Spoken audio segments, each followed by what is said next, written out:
Bom dia, hoje 6 de maio, quarta-feira, estamos dando início a mais uma reunião matinal.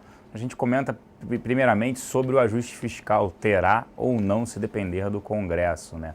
Ontem, quem conseguiu ouvir, acho que foram poucos aí, por conta do panelaço no discurso do ex-presidente Lula, o líder do PMDB não gostou nem um pouco das críticas feitas sobre a terceirização pelo ex-presidente. E aí parou as votações do ajuste fiscal, né? Com essas críticas, o próprio partido, entre aspas, aliado do governo, PMDB, tem receio em aprovar o aperto e ver petistas votando contra, ou mantendo o discurso de que estão ao lado do trabalhador. O que o PMDB quer é justamente, PT, afirme os seus erros, confirme, vá na televisão e vamos fazer os ajustes juntos. E não fale que você está do lado dos trabalhadores e que o ajuste não é necessário ou que é da oposição. Então, o PMDB julgou isso como um absurdo e chega de mentiras em relação a isso. Coloca, olha, fizemos errado, agora vamos ajustar. Acho que não teria problema nenhum. Só que a impopularidade é tão grande, ontem um panelaço foi o maior da história, diria assim. Quem assistiu até o Jornal Nacional viu que eles postergaram 10 minutos da novela para poder colocar o panelaço. Mídia está todo mundo contra, vem perdendo força em populismo, volta-se de novo o Congresso contra Planalto, que tinha se acalmado, então fica difícil para a presidente Dilma, que não aparece mais na mídia, não vai fazer nenhum discurso no Dia das Mães, falar em público. Ela tem que colocar agora o Rui Falcão e o Lula, porque a imagem dela está desgastada e a imagem do PT está muito desgastada também. Quando fala que eles vão banir aí do partido os próprios corruptos, Quem viu até a propaganda em seguida do PSDB, eles prepararam a oposição agora, preparou algo. Então fica complicada essa situação, Bolsa está num nível elevado, o gringo que comprou pelo benefício da dúvida, agora deve começar aí, pode começar a startar, iniciar um processo até de venda, de realização da Bolsa, muito por conta disso. Quer dizer, uma nova que a gente falou no início de abril, que Congresso e Planalto estavam mais unidos, começa a maio numa situação bastante assim, separada e desagregadora nesse sentido. Saiu também o PIB aqui do país e mais uma vez decepcionou. A expectativa da mediana era de 0,6 de queda, março contra fevereiro desse ano, e veio 0,8. Na comparação anual, a expectativa era de queda de 2,9 e veio 3,5, veio pior do que as expectativas, demonstrando quão o país vem desacelerando fortemente. Lá fora, as bolsas com viés positivo, mesmo com a ADP, que é a criação de vagas no setor privado dos Estados Unidos, vindo abaixo das expectativas. As expectativas por lá eram de uma criação de 200 mil vagas e vieram 165 mil. E da última divulgação da ADP também foi revisado para baixo. Era de 189 mil, foi revisado para 175 mil criações de novos postos de trabalho. Na Europa, bolsas seguem em alta, muito na expectativa aí de acerto e acordo junto à Grécia e também aos outros investidores, aos outros credores. A China, PMI de serviços veio melhor do que o esperado, o PMI composto, que aí agrega o manufatureiro não só de serviços, veio abaixo das expectativas. Bolsas na Ásia fecharam em queda. Agora aqui eu vou chamar o Caio Toledo para falar sobre a abertura do nosso mercado aqui, o dólar e oportunidades de investimentos. Bom dia, Caio. Bom dia, Celso. Bom dia, SP. Vamos lá, pessoal, fazer aqui primeiramente um giro dentro da parte de futuro. Hoje nós já vimos o dólar trabalhando em viés de baixa, tem um gap ali aberto, se a gente olhar o gráfico de 15 até 60 minutos, então o mercado tem reagido, meio que voltando, distribuindo os lucros, realizando um pouco isso dos últimos 2 dias. Nós vimos segunda-feira principalmente o dólar subindo bem e agora está meio que devolvendo esse lucro. Falando na parte de índice, ontem o índice subiu bem, fechou com alta ali de 1,0%, pegamos até um Dunningham dentro do índice e fechou a 58,734, tá? Falar do dólar, ontem ele fechou em queda, todos mundo sabem, ele fechou em queda de 1,14, cotado a 3,084, esse foi o fechamento do dólar. Falando um pouco sobre a posição dos players, o estrangeiro ontem vendeu 2.392 contratos de índice e agora está posicionado net comprador em 83.226. Já no dólar, ontem venderam 17.058 contratos e agora estão net comprador em 207.262 contratos. Agora falando um pouco de oportunidades, temos ali, podemos ter trade no dólar e também no índice, lembrando que o índice a gente está tradando via Dunningham. Em papéis, nós temos no monitoramento CSNA3, BBDC4, BRKM5 e BRFS3. Então esses são os papéis que nós estamos monitorando fora ali dólar índice. Bom, pessoal, da minha parte por enquanto é só isso e volto com você, Celso. Obrigado, Caio. Agora aqui falando, fluxo ontem na casa, os locais terminaram de dia netos compradores em 22 milhões de reais. Eles compraram BB Seguridade, Bova 11, Cielo, Cosan e Itaúsa 4. E foram vendedores de Brasil Foods, Equatorial, Itaú 4, Loja Gêner e Ultrapar. Nas duas pontas, Ambev, Petro 3, Petro 4, Vale 3 e Vivo. Já os estrangeiros, dos poucos dias que a gente viu isso, um volume praticamente netado, né, 0-0 na compra e na venda. Eles compraram Elete 6, Crote 3, IOSP, Odontoprev e Valide. Foram vendedores de Bradesco 3, BR Malls, Copasa, Itaúsa e Porto Seguro. Nas duas pontas, Ambev, Brasil Foods, Braskem, Cosan, CZTL, 33 e Embraer. Agora para falar de fundamentos e principalmente do resultado de CSN, convido aqui Ricardo Kim. Bom dia, Kim.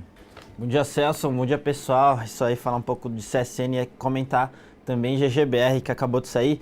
Começando com o CSN, reportou o resultado do primeiro trimestre agora de 2015.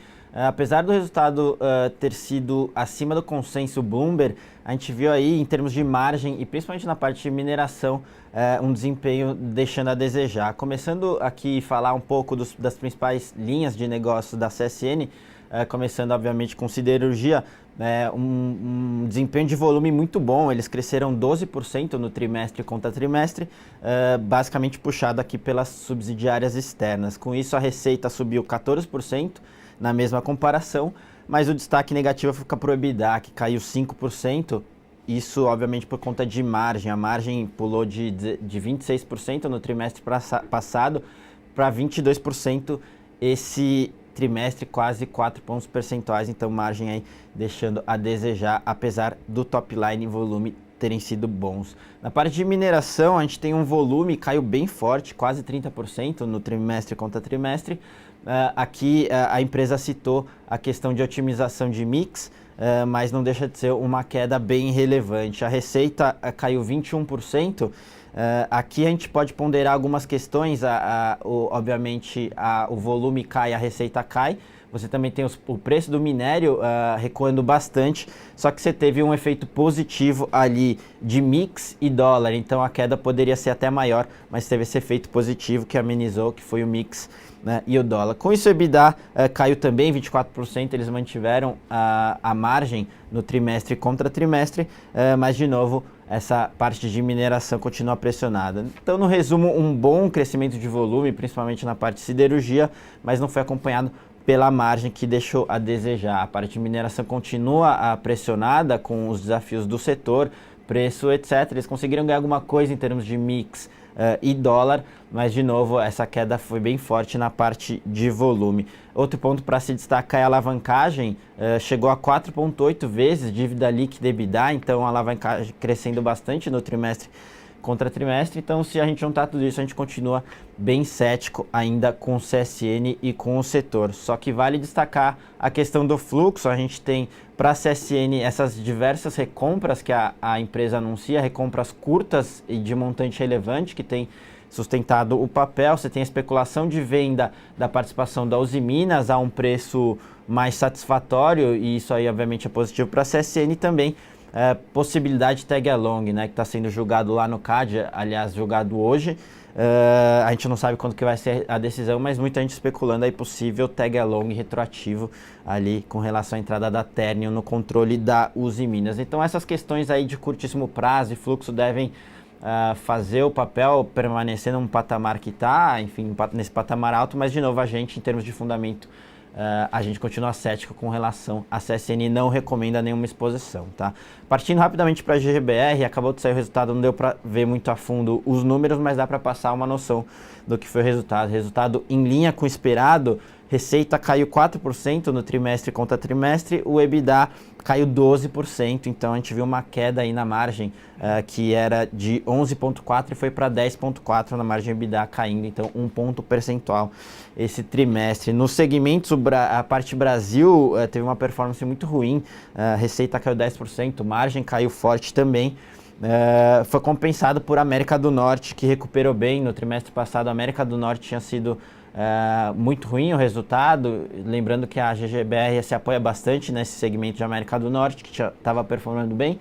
Trimestre passado performou pior e agora deu uma recuperada. para ajudar no resultado. E aí, finalizando a parte de aços especiais, performou bem, com receita subindo aí, a margem um pouquinho aquém, mas de novo contribuindo bem para o resultado. Então, no resumo, GGBR veio em linha, com o Brasil performando pior, mas compensado com a América do Norte e aços especiais. De novo, a gente continua também cético com o setor e, obviamente, com o GGBR também. Então, por hoje é só. Celso, um bom dia a todos. Obrigado, Kim. Falando, antes de passar para commodities, o Caio novamente voltando, eu vou falar um pouco do resultado de Ambev, resultado neutro. Né, a companhia conseguiu crescer margem, principalmente por conta da parte de distribuição e mix de produtos, mas em compensação o volume não consegue crescer. Quando a gente analisa primeiro tri, o volume total da companhia, primeiro tri de 2015 com primeiro tri de 2014, o volume cresceu apenas 0,46%. E todo mundo falando que esse verão era o mais quente, janeiro entrando, e ela não consegue crescer. Refrigerantes caíram aqui no Brasil 2,2%, cerveja cresceu 1,7%, a empresa não consegue crescer. E quando você analisa primeiro tri de 2015 para primeiro tri de 2012, 3 anos atrás, o volume só cresce 2,37%. Então não é mais uma empresa que cresce volume, ela consegue melhorar a margem, mas isso tem um limite. As ações negociam a 23 vezes lucro, né? Ela tem um dividendo interessante hoje, né, por conta dessa alta forte do ativo, na casa de 4% no dividend yield projetado. O ponto é, Ambev dá para continuar com o ativo? Sim, mas a gente recomenda a proteção via fence. Né? Para quem carrega o ativo, vai rolando essa proteção para justamente em períodos que pode ter uma venda, principalmente de investidores estrangeiros, o ativo recuar um pouco. É uma empresa que gera muito caixa, mais de 3, quase 4 bilhões de reais por trimestre. Esse é o ponto interessante, é o ponto de destaque positivo. E os investimentos são baixos, na casa de 700 milhões por trimestre. Por isso que ela gera muito caixa. Tem um caixa líquido hoje, no final do primeiro tri, de 5 bilhões e 200 milhões de reais, distribuiu 4 bilhões e meio no primeiro trimestre, ou seja, é uma companhia que vai se tornar uma boa pagadora, já é uma boa pagadora de dividendos. Mas se a ação continuar subindo, ela acaba tendo, né, um dividend yield menor. Mas acho que vale a pena pelo menos manter. Quem tem um ativo, mantenha, mas acho que vale a pena também montar fence. Vale a pena citar que Petrobras anunciou ontem à noite que o balanço será divulgado no último dia programado, dia 15 de maio, após o fechamento do mercado. Impressionante, menos de um mês ela terá divulgado 3 balanços. É impressionante, nunca vi isso na história desse país. Agora eu vou passar para Caio Toledo voltar com a parte de commodities. É com você, Caio. Vamos lá, Celso, vamos lá, XP, agora falar um pouco sobre o commodities, começando aqui pelo milho, onde o indicador caiu, 25,82, que era 0,09. O pessoal já esperava mais ou menos isso, essa queda.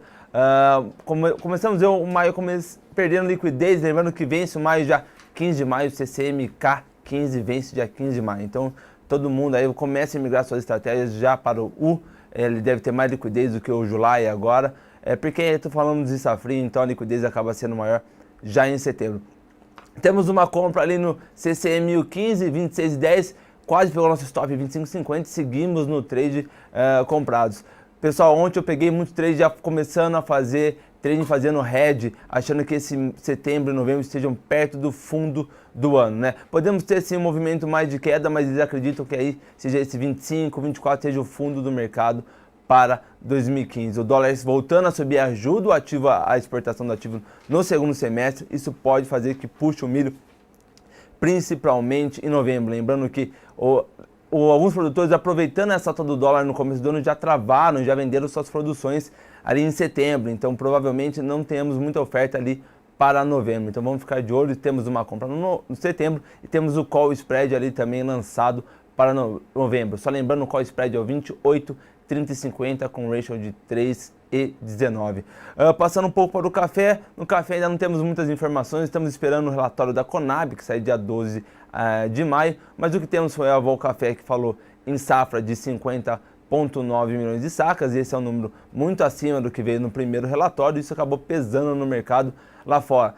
Claramente tem tradeado muito dólar esse café em Nova York, tá? Estamos perto de um suporte aqui no Brasil, que é esse 165, estamos até vendidos nesse 165, então vamos ver como virão os próximos relatórios de café. Mas temos Conab dia 12, ele não interfere muito no mercado, mas é bom que nós vamos ter algo para se balizar dentro do café. Clima ainda é muito bem, do chuvoso aqui, então isso acaba criando uma expectativa de uma safra melhor, então os preços estão olhando chuva sim, nós sabemos que maio será um mês chuvoso, né, como já tínhamos previsto lá no começo do ano, ano de El Niño, ano chuvoso praticamente o ano inteiro. Então vamos ficar atentos ao café. O dólar deve pressionar o café, então vamos ficar atentos ao dólar para pegar a movimentação do café. Quem quiser entrar numa compra, esse 165 vale também uma compra, porque estamos em região de suporte, então o mercado pode voltar até aquela faixa de 171, mas o que me chama muita atenção é que todas as vezes que a gente tem esse teste de suporte, muito tempo ele acaba perdendo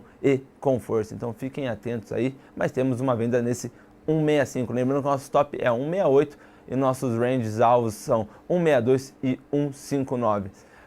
Terminar nosso assunto aqui sobre o boi gordo. O boi gordo ontem subiu o indicador diário esperado. Podemos ter algum repique nesse boi gordo ali na faixa de 148. Tem um W ali, se a gente olhar o gráfico de 60 minutos, então eu estou esperando essa faixa de 140 ontem. Ontem eu falei notícias agrícolas, eu estou esperando que o boi recue um pouco mais, mas caso não venha um volume de oferta muito alto já nesse maio, eu estou muito otimista para o segundo semestre. Então já vamos ficar atentos em compras para o segundo semestre, algum call spread de outubro, alguma compra ali nesses patamares de 153 para outubro, acredito que sejam boas compras. Então vamos ficar atentos mais no outubro do que propriamente nesse maio. Eu acho que a gente pode ficar atento no spread entre maio e junho, podendo comprar um maio e vender um junho aí perto do 0 a 0, acho que vale essa operação. E vamos ficar atentos também a call spreads para o outubro. Eu acho que se não tiver nenhum aumento de oferta em maio ou junho, muito provável que esse outubro tende a subir e bem. Nós temos ainda a conversa sobre liberação das carnes, da importação pelos Estados Unidos das carnes brasileiras, mas eu acredito que isso venha em agosto, mas só com impactos para a carne brasileira em 2016. Em 2015, muito pouco provável. O volume ainda é muito pequeno, mas já seria uma sinalização positiva tanto nos Estados Unidos como Coreia do Sul e também Japão. Então, da minha parte, por hoje é só isso, pessoal. Desejo a todos um excelente dia e volto com você, Celso. Obrigado, cara. Agora só para encerrar rapidamente, que o tempo aí tá voando. Comentário da mesa de BTC, Vale 3, ontem possibilidade de squeeze, né? Ontem taxas subindo bastante. Chama atenção novamente para Vale 3 e Marco Polo, vale a pena chamar também atenção, possibilidade de squeeze. Magazine Luiza, GX, Cyrela, CSN e Marco Polo seguem entre as mais alugadas sobre o Free Float. Lembramos que hoje, a partir das 11 horas, temos nosso programa na Infomoney, no portal Infomoney. A gente vai falar um pouco sobre alocação de investimentos, dependendo, obviamente, do perfil do Focus e também de todo esse problema agora entre Congresso, né, PMDB e Planalto. Um excelente início de dia a todos. Nos vemos a partir das 11 horas no portal da Infomoney. Um grande abraço, até lá.